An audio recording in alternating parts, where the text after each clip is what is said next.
When the summit feels within reach, the real danger is tripping over your own shadow. Harrison Grant thought he had Manhattan by the collar: status, power, and impeccable reputation. But in the glass towers of corporate warfare, truth doesn't live in reports. It hides in whispers behind frosted walls. He played by the rules, only to realize the real game begins when everyone else breaks them. One wrong glance, a stranger's perfume lingering in an empty corridor, the subtle tremble in a trusted assistant's hands, and the perfect world starts to crack. And when two traitors rise behind your back, one of them bearing your name, there's only one move left. Strike so precisely they never recover. There's no room for tears or revenge, only strategy, cold logic, and an empire on the line. Manhattan may sparkle, but beneath the glow, war is brewing. And Harrison Grant is ready to win it without a sound, because real reckoning doesn't roar, it whispers. Greetings, my dear friend. I am very happy that you are watching my video, and I will be even happier if you subscribe to my channel. This will make me even happier. Let's get started. The sharp tap of Harrison Grant's shoes rang along the glossy marble hallway of Maxwell Industries' top floor, each footfall a quiet declaration of authority. At 45, he exuded confidence. Tall at 6'2", his build still carried the athletic discipline of his college rowing days. His angular jaw remained chiseled, untouched by time or the softening comforts of power. Sunlight streamed in through the floor-to-ceiling windows, catching the silver that threaded through his dark hair, less a mark of age than a crown of seasoned leadership. "Good morning, Mr. Grant," came the chorus of greetings from junior executives as he strode past. Their smiles were polite, but ambition flickered behind their eyes. Harrison returned their acknowledgments with reserved nods, maintaining that careful equilibrium between accessibility and dominance, an image meticulously shaped over 15 years of calculated advancement. As senior executive vice president of a multi-billion-dollar arm of the company, Harrison knew that perception held as much weight as performance. Nearing his office, his assistant, Candace Matthews, rose promptly from her desk. Her platinum hair was pinned in a precise bun, the picture of efficiency. "Sir, your 9 o'clock has been moved to 10. Mr. Drake made the change," she reported. A subtle shift in her expression, nervousness, perhaps concern, flickered before she returned to her professional composure. "Julian must believe juggling my calendar gives him leverage," Harrison replied, his tone cool and measured. He noticed the slight twitch of discomfort when he mentioned Drake's name. "Anything else I should know?" "Mrs. Grant called," Candace said. "She'll be attending the Maxwell Foundation dinner this evening. Apparently, she made some promising connections at last week's charity auction." Harrison paused, hand on his office door, something unreadable flashing in his eyes. Caroline had claimed a severe headache to avoid that very event. "Is that so?" he murmured, catching a glimpse of Candace's trembling hands reflected in the glass as she sorted her paperwork. "Thanks, Candace. No calls until Drake gets here." Inside, Harrison sank into the leather chair behind his expansive mahogany desk. The Manhattan skyline unfolded before him, a testament to his empire. He leafed through quarterly projections, but his thoughts wandered. Caroline's sudden interest in company events was out of character. His recent rise through the corporate ranks had been rapid, maybe too rapid. A knock at the door pulled him back to the present. Philip Summers, founder of Maxwell Industries and Harrison's longtime mentor, stood at the threshold. At 70, the billionaire retained a commanding presence and an unrelenting sharpness in his gaze. "Got a minute, Harrison?" Philip asked, already stepping inside. "Walk with me." They rode the private elevator to the rooftop garden, a discreet retreat for serious conversations. The autumn air tugged at their coats as they strolled among meticulously trimmed hedges and polished stone paths. Your division's numbers are strong, Philip began, his tone level. But there's something that doesn't sit right. Drake's flagged some discrepancies in your contract pipeline. Harrison's shoulders stiffened. Julian hasn't exactly been thrilled since I got promoted, he said carefully. That's putting it mildly, Philip replied, pausing near a manicured hedge. I've got eyes on him, and on Caroline. A jolt of tension hit Harrison, though he kept his voice steady. She's been more active lately, building relationships inside the company. Philip's eyes narrowed. Too active. I'm investigating. Quietly. Until I get clarity, trust no one, not even those closest to you. The warning landed like a cold gust of wind. Harrison gave a slow, understanding nod as a web of details began connecting in his mind. Candace's unease, Caroline's sudden engagement with executives, Drake's barely concealed contempt during meetings. Thanks for the heads up, Harrison replied. Will you keep me updated? You'll be the first, Philip said, placing a firm hand on Harrison's shoulder. You've got what it takes to be CEO. Don't let anyone sabotage it. Back at his desk, Harrison surveyed the activity outside his glass walls with a sharpened eye.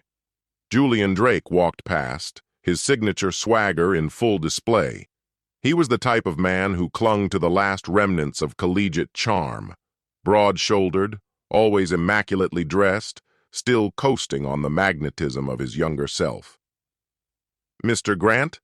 Candace returned, her voice more hesitant than usual. Larry's school called.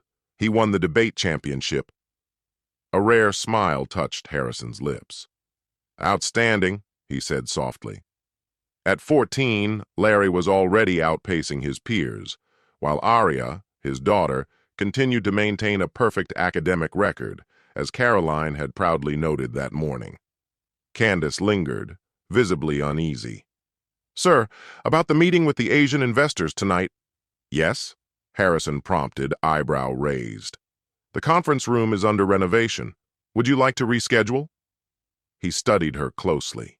For 10 years she'd served him with steady professionalism, but now she avoided his gaze. No, he said calmly. We'll host them in my office. Are you sure? She asked, almost pleading. My office will do, he repeated, firm. Her shoulders fell as she stepped back without another word. The remainder of the day played out like a well-rehearsed chess match. Later in the afternoon, a trace of Caroline's signature perfume clung to the air in the executive washroom, though her schedule claimed she'd been with donors across town. Harrison stood motionless, inhaling the faint scent as thoughts surged through him. The board was in motion, the strategy was shifting, and he was ready to make his move. He spotted Julian emerging from the corridor, straightening his tie with a smug, almost self-congratulatory air. Alone, such gestures might seem trivial, but together, they were beginning to form a picture Harrison could no longer ignore. That same afternoon, during the boardroom's hushed deliberations, Harrison studied Julian and Caroline through narrowed eyes. His wife of 19 years sat a few seats down, her auburn hair catching the overhead light as she spoke passionately about expanding local initiatives. At 44, she remained striking, and lately, she'd been leaning into that charm a little too eagerly at work events. When Julian reached for the water pitcher, Caroline moved at the same time. Their hands met, not by chance, and lingered just a moment too long. They exchanged a subtle smile, intimate and unmistakable. Harrison's jaw clenched, almost imperceptibly. The Williams file, Harrison said, his voice slicing through the air, was handled unusually swiftly, wasn't it? Julian, would you mind walking us through that process? A flicker of unease passed over Julian's face. Just smart networking, Harrison. Right people, right time, you know how it goes. Harrison let silence draw out between them. Of course, he replied, his tone flat and heavy as stone. Later, as the meeting dispersed, Caroline touched his sleeve lightly. Darling, I'll meet you at the foundation dinner, she said sweetly. Julian raised a few concerns about the Asian market I'd like to discuss with him first. Naturally, Harrison answered, brushing a kiss against her cheek. The scent that clung to her skin wasn't familiar. Try not to be too late. You know how Philip hates delays. That Thursday, Harrison remained at the office well into the night, combing through files with a level of precision that bordered on surgical. At 8:45 p.m., Candace rushed into his office, breathless and visibly shaken. "Sir, the cleaning team needs to get into the vents. You really shouldn't be here." Harrison rose, every movement slow and deliberate. "Move aside, Candace." "Please, Mr. Grant," she whispered, her voice cracking. "Just go home. Please." Her panic wasn't for him. That much was clear. It was fear for herself. "This is your chance," Harrison said evenly. "What you choose now determines whether you stay." Tears welled in her eyes, but she stepped aside. Harrison passed her without another word, following the sound of muffled laughter toward his private office. He paused, hand resting on the doorknob, steadying himself. Decades of discipline anchored him. Then he opened the door.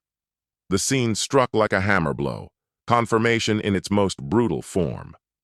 Caroline was straddling Julian in Harrison's chair, her dress askew in a way that screamed arrogance and carelessness. Company documents, some confidential, were strewn across the desk like party favors. "Well," Harrison said, voice razor-sharp, "that explains how the Williams file got expedited." Julian was the first to react, his sneer defensive. "Guess now you know what's really been boosting your career, Grant. Might want to keep this quiet if that corner office still matters to you."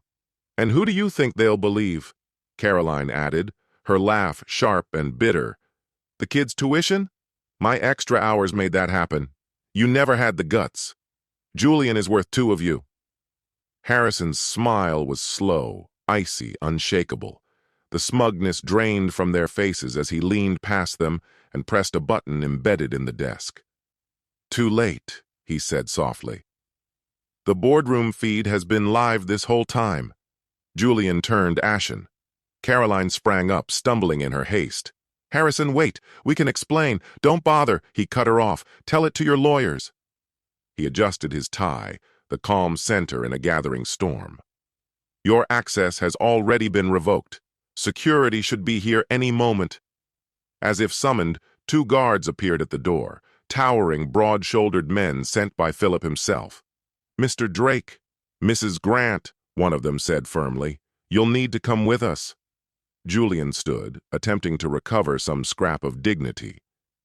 "This isn't over, Harrison." "Oh, but it is," Harrison replied, taking his seat again and retrieving a cloth to wipe the leather before sitting. "You see, Philip Summers doesn't appreciate being manipulated, especially not by people who try to undermine his chosen successor." Caroline froze at the threshold. "Successor?" she repeated, stunned. "Julian didn't tell you?" Harrison said coolly. "Philip's been grooming me to take over as CEO." He turned back toward the screen. "Not that it matters. You won't be around to see it." He motioned with his hand, dismissing them. "Candace, come in. There's paperwork to handle." Candace stepped into the room, clutching a folder as if it could shield her. At the doorway, Caroline tried one last appeal. "The children, they'll learn something important," Harrison interrupted, "about honor and consequences. Goodbye, Caroline. And don't forget to return the company car, the one you've been using for your meetings." The guards escorted them down the gleaming hallway, their footsteps gradually fading. Harrison watched their reflections vanish in the window glass, the Manhattan skyline behind him glinting like a silent chorus of witnesses. "Sir," Candace's voice trembled. "I'm sorry. They threatened me. Julian said he'd ruin me. I didn't know what to do." "I understand," Harrison said, his voice softening. "That's why you're still here. But Candace, don't ever lie to me again." She nodded quickly, eyes wide with fear. "I swear I won't, Mr. Grant." "Good. Let's begin drafting the termination paperwork. There's a lot to clean up." As Candace navigated through the company files, Harrison's phone buzzed with a message from Philip. Well executed. Board meeting at 8 a.m. tomorrow. Bring the full roster of Julian active contracts. Harrison allowed a small, satisfied smile as he tapped out his reply. This wasn't the end of the game, just the beginning of the next phase, and Harrison Grant was built for the long haul. Outside his office, the city's elite carried on with their endless dance of ambition and betrayal. But tonight, a new victor emerged, not through deceit or sabotage, but with strategy, restraint, and a face no one could read. As a janitor rolled past the executive floor, he paused. From inside, he heard a low, measured laugh, tinged with triumph. Before dawn even touched Manhattan, Philip Summers had already summoned the board for an emergency gathering. Harrison sat beside him, calm and unreadable, as damning security footage began to play on the enormous boardroom screen. The janitorial crew had only just left, but Maxwell Industries' top brass was already convening for what would later be whispered about as the Thursday morning massacre. I apologize for the early meeting, Philip said to the drowsy executives, but this couldn't wait. He gestured to his security chief, who began distributing thick, confidential dossiers. The footage offered little ambiguity. Julian and Caroline repeatedly seen engaging in questionable activities across the premises, footage spanning months. The audio clips were worse. Clear conversations about bribes, falsifying contracts, and an organized effort to drain company funds. Jesus, the CFO muttered, scanning through financial statements. They've been manipulating the numbers for years. Around the table, former allies of Julian shifted uncomfortably, subtly distancing themselves from his now empty chair. Harrison noticed several people intentionally avoiding his gaze. This stops now, Philip said, cutting through the murmurs. Mr. Drake and Mrs. Grant have been escorted out. Their access is revoked. Their offices are under investigation. Thomas Chun, a senior board member, raised a hand. And Harrison's career progression, are we certain their influence didn't help him advance? We've already looked into it, Philip replied, motioning to a poised analyst. Ms. Rodriguez? She stepped forward smoothly.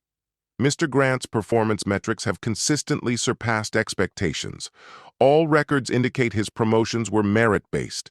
In fact, several internal communications imply efforts to stall his rise, likely to maintain Mr. Drake's authority.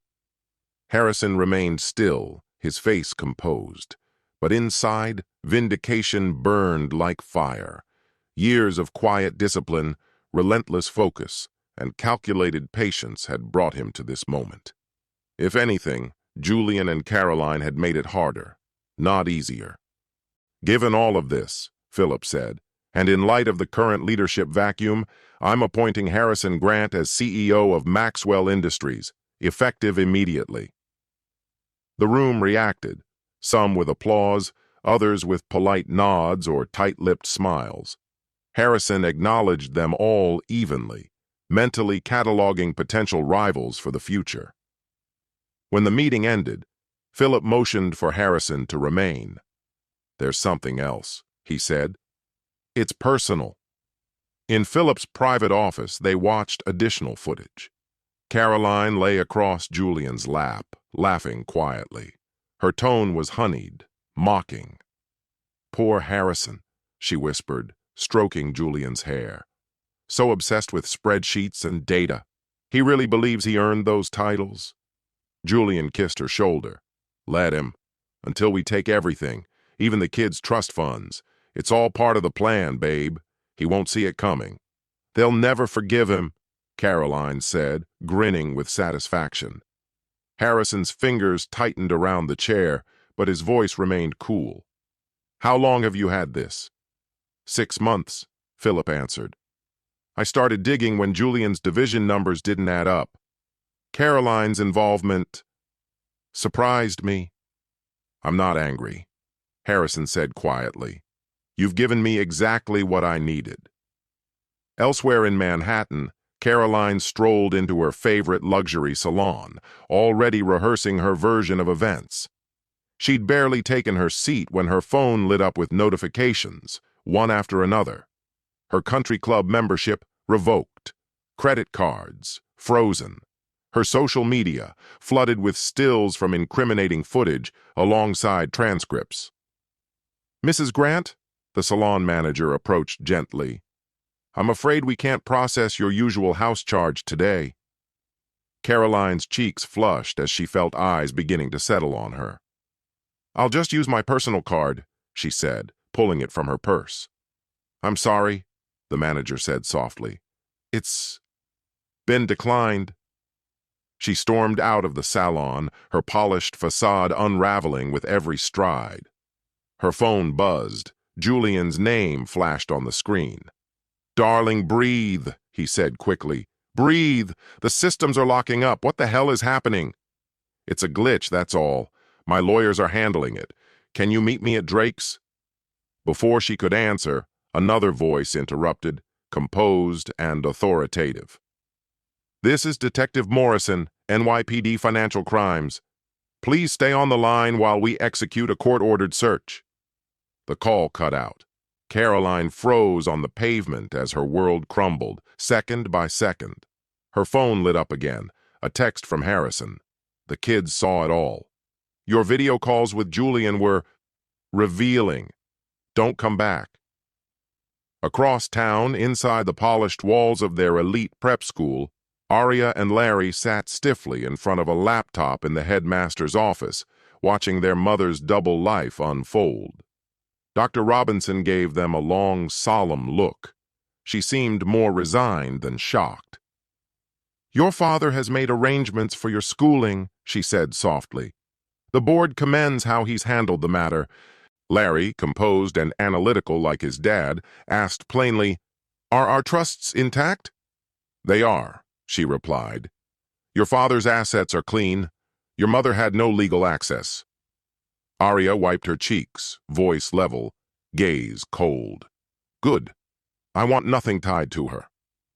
Elsewhere, Julian stared at screens going dark, his business empire imploding. Partners withdrew, allies evaporated, and years of leverage vanished under the weight of pending indictments. He tried accessing offshore reserves, already frozen by Philip's team. On a conference call, Harrison's voice sliced through the static. "Your former employers send their regards. They're reopening some files, especially your time at Norton Corp. Ring any bells?" Julian went ghostly pale. He was sure the Norton scandal had died years ago. "You've got no proof," he growled. "Check your inbox," Harrison replied smoothly. "Turns out your ex-assistant was very forthcoming. Apparently you had a similar setup with the CEO's wife."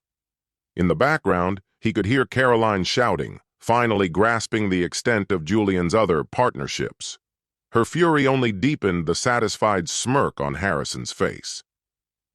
Elsewhere, beneath buzzing fluorescent lights, Candace sat trembling in a security office. "They forced my hand," she admitted, sliding a folder of printed emails across the table.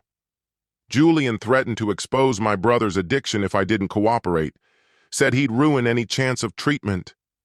The head of security flipped through the pages. "These match our timeline. Why come forward now?" "Because Mr. Grant offered me a lifeline when he could have buried me. I'm not wasting that." At Harrison's new office, the atmosphere was electric. Auditors combed through financials, IT teams swept for surveillance, and legal advisors braced for the legal onslaught ahead. His assistant, vetted to the bone, tapped gently on his door. "Your children are here, sir." Aria and Larry entered, older than their years. Harrison stood, unsure what to say. Larry broke the silence.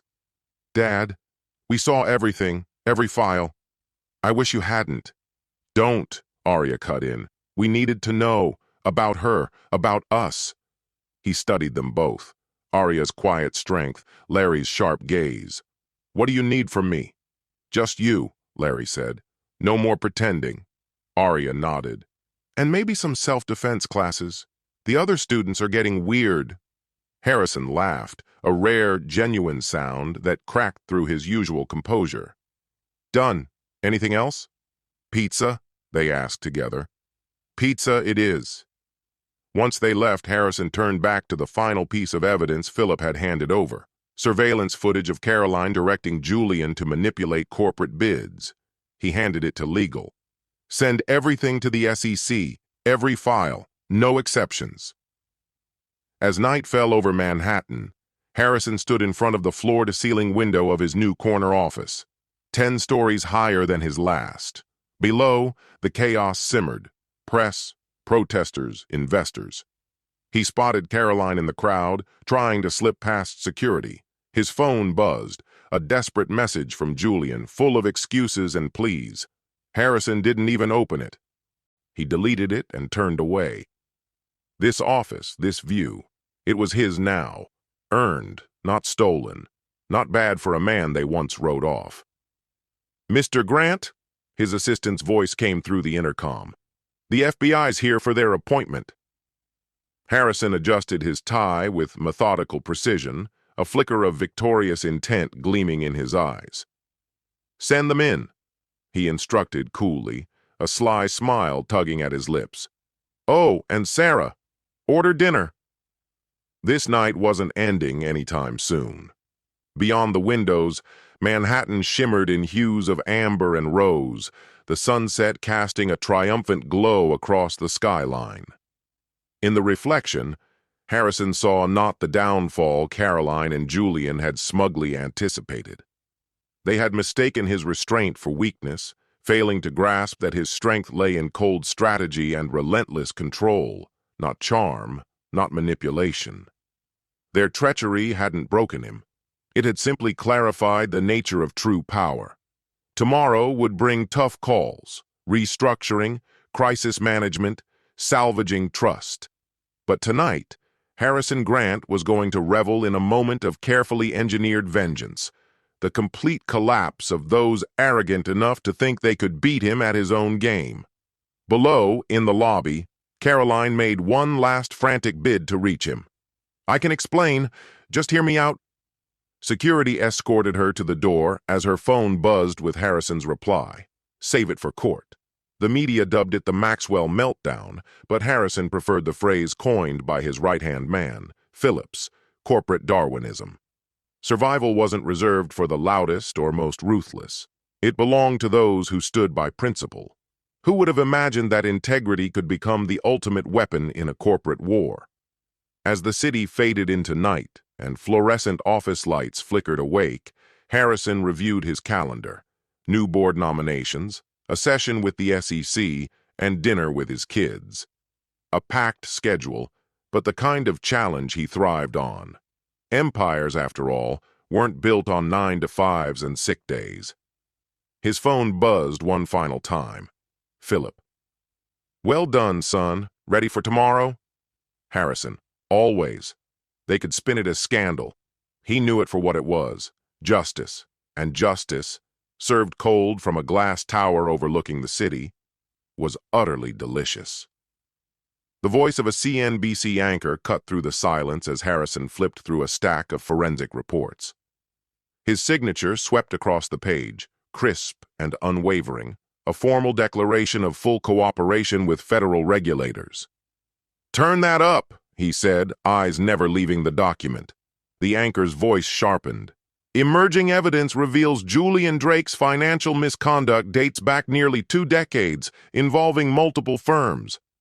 Another vibration on his phone. A message from the SEC's lead investigator. You were right about Norton Corp. Same exact pattern. What began as a single scandal had grown into a massive web of corporate deceit. Harrison's surgical takedown of Julian hadn't just exposed one fraud, it had cracked open a long-buried conspiracy stretching across multiple companies. Special Agent Sarah Montgomery stepped in, tablet in hand. Mr. Grant, we've outlined Drake's full network. Your wife's records were instrumental. She documented everything. Harrison didn't blink. Caroline always liked keeping a trump card. Montgomery scrolled through page after page. Every call, every transfer, and not just Drake. She tracked the social ties of other executives' wives. Her social calendar doubled as an intelligence operation. The PTA elites, Harrison said quietly. Montgomery nodded. She used her status to build a web of influence. Turns out she wasn't just climbing ladders. She was collecting leverage, and it looks like she uncovered more than even Drake realized. She was building a fallback plan. A knock sounded on the door. Philip Summers entered, grave and direct. Drake's making a run for it. He filed a flight plan to Venezuela. Private jets prepping now. Harrison's lips curved once more, ice in his smile. Let him go. Across the city, Julian Drake sprinted across a private runway, his bag in hand. The jet waited, engines humming, sleek and ready. He had stashed funds across offshore accounts, just enough to disappear in a country without extradition. "Welcome aboard, Mr. Drake," the pilot greeted him. "Winds are favorable toward Caracas." Julian slumped into a leather seat and accepted a flute of champagne. "Take off. Now." 2 hours later, the same plane touched down at JFK, surrounded by federal agents. Staggered, Julian turned to protest. "The pilot has been employed by Mr. Summers longer than you've known him," an agent replied, smiling coolly. "Nice effort."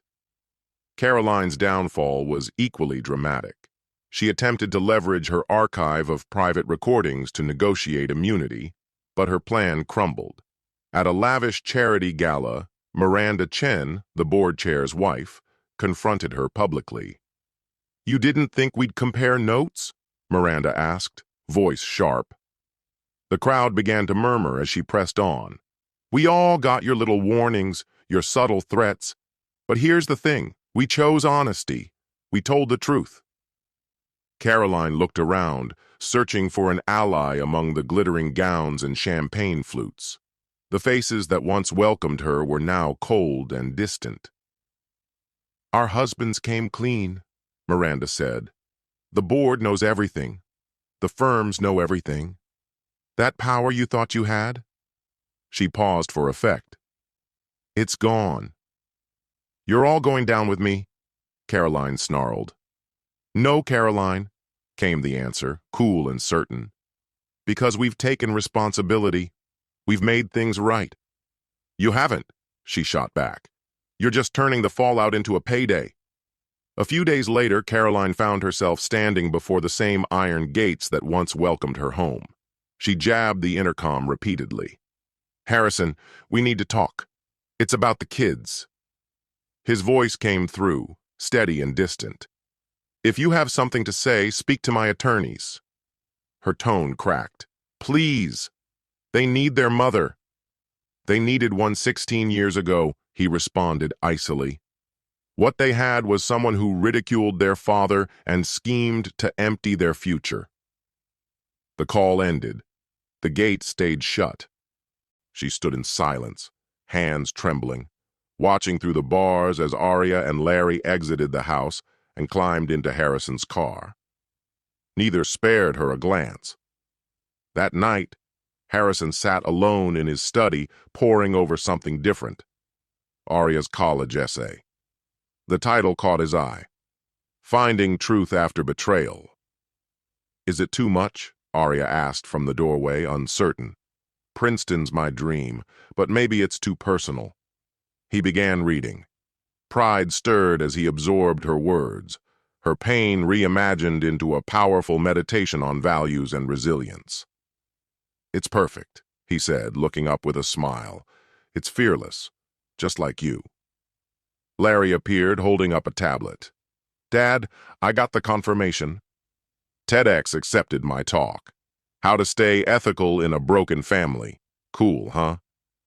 Harrison took them both in, Aria, composed and reflective, Larry, focused and articulate. They had transformed adversity into strength, and truth into a mission.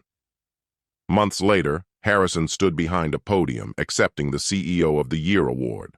The hall was full, Arya and Larry near the front, Philip beside them, surrounded by allies and even former adversaries. "Foundations built on lies always crumble," he began. "But those built on truth, they endure. I learned that the hard way, and I wouldn't change a thing." Inside a federal prison, Julian Drake sat on a cot, flipping through a glossy magazine. A double-page spread captured the award gala.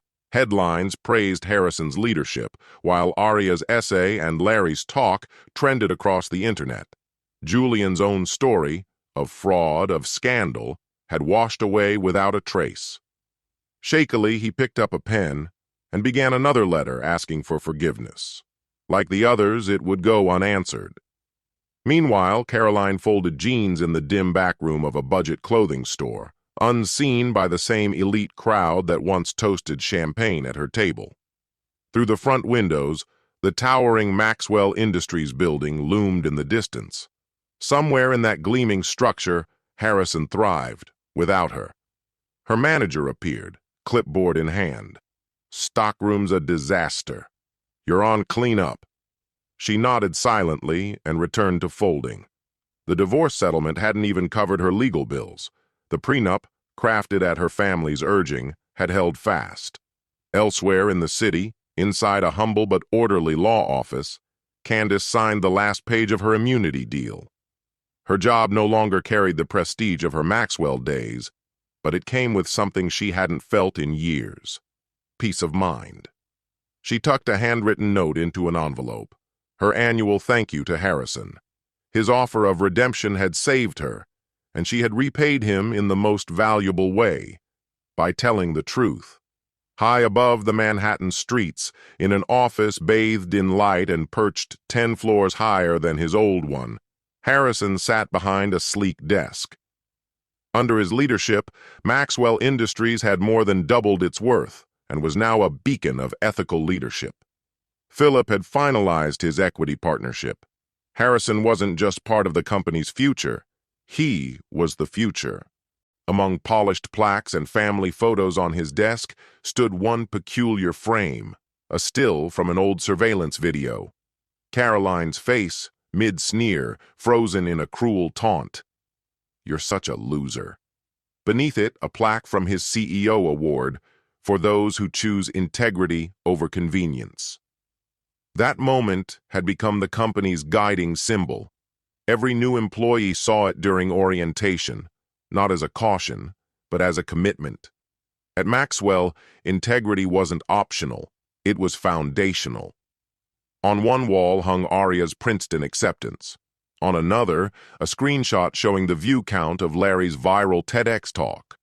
Together, they told a story of pain reshaped into power. His phone buzzed, a message from Philip. "Dinner tonight? Time to talk succession." "Chairman?" Harrison replied with a smile and a single word. "Absolutely." He looked out at the glowing city below. But his greatest victory wasn't the view. It was that small, unassuming video still on his desk. A quiet reminder that real revenge didn't require drama. Sometimes it was simply building something honest, something lasting. In one bitter accusation, Caroline had spoken a truth she didn't understand. Julian had been twice the man Harrison was, twice as deceptive, twice as cowardly, twice as destined to fall. Harrison Grant had built his legacy not on shortcuts, but on something unshakable. Let the media call it a scandal. He called it justice. And from the glass crown of a reimagined empire, justice had never looked so much like triumph. 5 years later. The price of treachery. The low, mechanical buzz of overhead lighting filled the air at Macy's in Herald Square as Caroline Grant, now Caroline Montgomery after her second marriage, crumbled beyond repair, methodically folded a stack of designer sweaters she could once afford, without a second thought. At 47, her appearance remained impeccably groomed, still capable of drawing glances, but the shine in her eyes had dulled, replaced by a hollow edge and a carefully masked weariness. "Montgomery, fitting room 3. Guest issue," crackled the intercom. her supervisor's voice laced with veiled amusement. The woman seemed to savor the irony of ordering around someone who had once hosted glittering cocktail parties high above Manhattan. Caroline made her way to the fitting rooms, freezing as her eyes landed on a familiar reflection. Miranda Chen. Dressed in a sleek Versace gown, she radiated smug satisfaction. As the chairman's wife, Miranda remained a fixture in the upper echelons of New York's elite. The same circles that had slammed their doors on Caroline long ago. "How fitting," Miranda murmured with cutting elegance, smoothing the fabric over her hips. "Could you bring this in a smaller size? The holiday line is divine this season." Her gaze lingered on Caroline's red store apron, dripping with contempt. "Then again, I doubt you've had the chance to browse anything beyond the clearance racks." Caroline swallowed the venomous retort burning in her throat. Her final warning was still on file, and one more misstep would mean termination. With rent piling up on her shoebox apartment in Queens, silence was a currency she couldn't afford to spend. "Right away, ma'am," she said, lips stretched into a professional smile before retreating to the stockroom. Outside, the skyline glittered, crowned by the towering headquarters of Maxwell Industries. A daily reminder of everything she'd once possessed and what had been torn away. Her phone buzzed in her pocket. Another rejection. "We appreciate your interest. However, due to your previous affiliation with Maxwell Industries, we must decline." The message was courteous but clear. Her past clung to her like smoke. Her name had become a warning label, cemented in digital infamy with its own footnoted entry on Wikipedia. Meanwhile, across the river in a Stark federal prison, Julian Drake folded down the corner of his newspaper. The headline boasted Maxwell Industries' historic earnings report.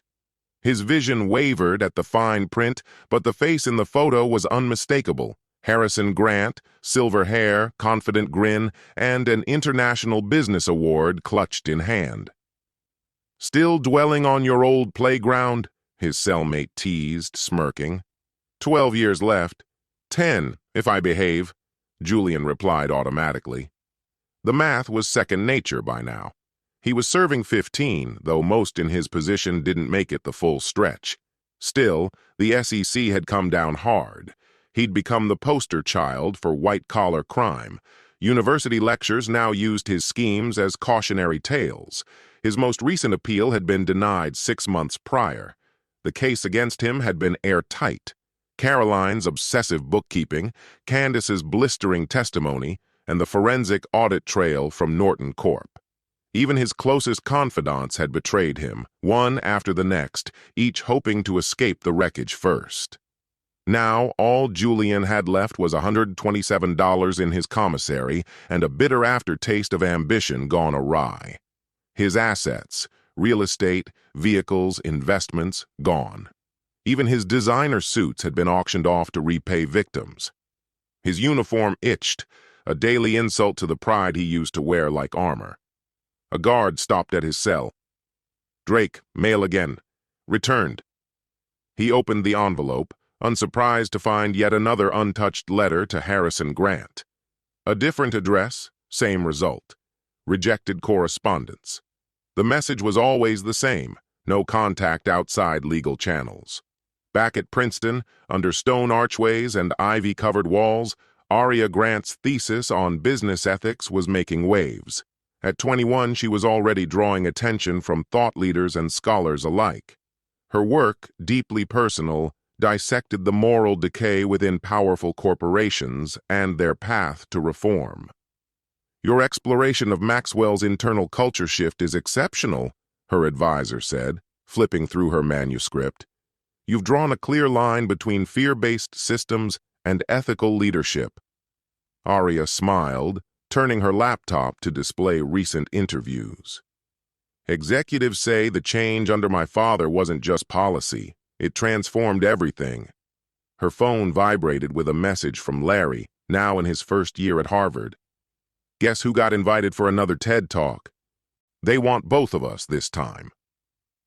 Theme: Surviving Betrayal, A Family's Road to Redemption.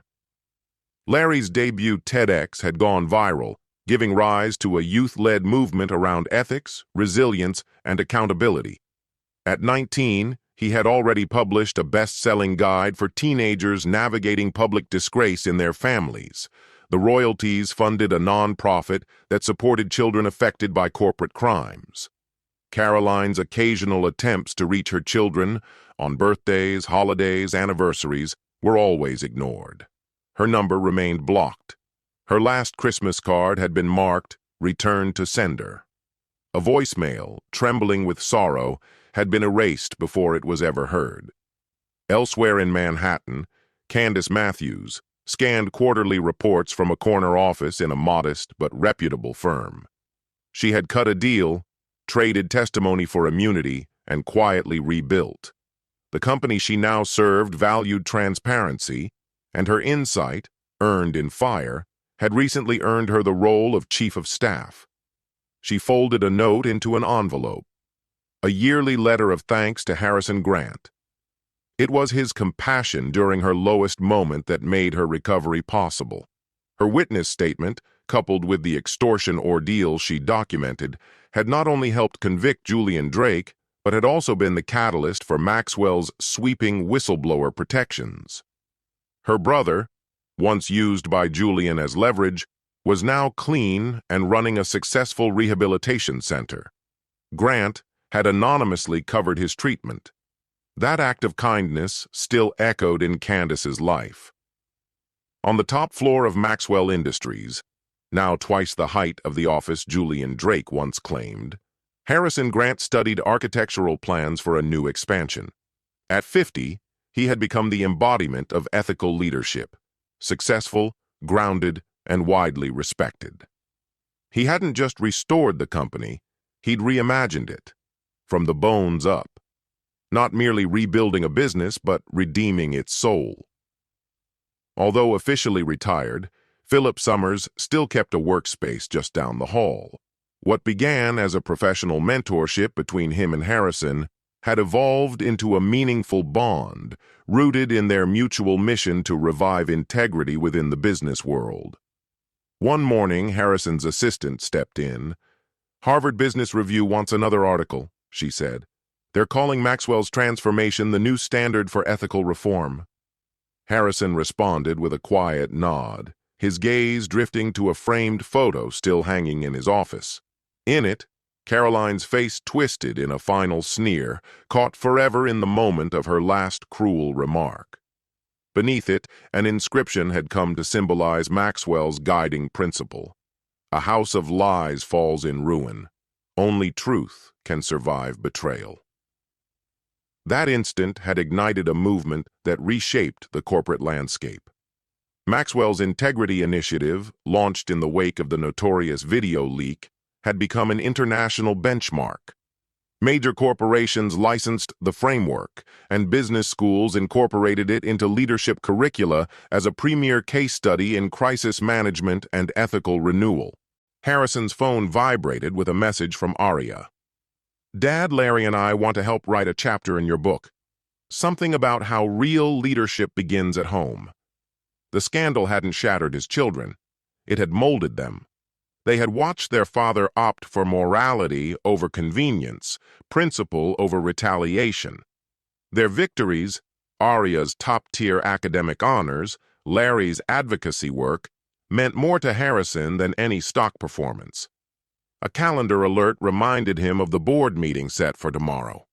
Maxwell's valuation had tripled since he took charge, but its real success lay in its transformed ethos.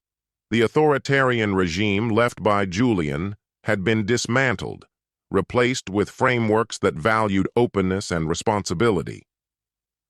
Half a year ago, Caroline had reached out for the last time. Her plea came in a tear-smudged letter asking for help landing a job. Her latest relationship had unraveled when her fiancé's family discovered her past online. She remained in retail, her career permanently stalled by her own choices. As for Julian, he'd begun smuggling writings out of prison with help from a sympathetic guard. His essays, shared online, revealed a man still clinging to the fantasy that he'd been victimized. But rather than vindicate him, his words only deepened the impression of a man who had utterly lost his way. The suburban women who once saw Caroline as a role model had moved forward, rebuilding lives centered on honesty. One of her former admirers, Miranda Chen, now led seminars for the spouses of executives, helping them navigate ethical gray zones, using her own past as a cautionary tale about the dangers of compromise. Harrison's second marriage, this time to a brilliant federal prosecutor he'd met during the SEC probe, stood in stark contrast to the hollow partnership he'd once endured. Their bond was built on mutual respect and shared values. Maxwell's annual gala, once a glittering platform for Caroline's ambitions, had been repurposed. It now funded whistleblower protections and championed corporate transparency. The disgraced figures from the scandal were never invited. Their exclusion was a silent but resonant statement. Shame lingers long after the verdicts. Gazing out from his office window across Manhattan's iconic skyline, Harrison thought back over the 5 years since the crisis. The company had not only survived, it had flourished, and it had done so with truth as its cornerstone. The price had been steep, but the payoff, incalculable. Meanwhile, elsewhere in the city, Caroline finished her shift and passed Maxwell's tower on her way to the subway. In a prison cell, Julian lay on his cot, staring at the ceiling, counting down to a parole hearing with little hope of release. The fallout had stripped them of everything: wealth, respect, connections, and freedom. Back at headquarters, Harrison reviewed messages from Aria and Larry, pride lighting his face. The business was thriving, and his legacy was now firmly intact. The security footage from the scandal still played during employee orientation. Caroline's infamous words, "You're such a loser," had become an ironic punchline. Time had revealed the truth of it. The real defeat lay in deception. Lies had decayed into ruin while truth had risen, untouched by every blow aimed its way. Within the towers of Manhattan's power elite, that truth still echoed. When demonstrated, integrity held more weight than every shortcut taken by those who thought they could cheat the system. Betrayal came with a cost not many could bear. But the dividends of honesty? They surpassed even the wildest expectations. And Harrison Grant, the man once laughed off, once counted out, had ultimately emerged victorious in the one battle that truly mattered: the fight where everything is on the line. Our story comes to an end here. Share your thoughts in the comments. Thank you for taking the time to watch. If you enjoyed this story, please check out other videos on this channel. See you soon, my dear friend.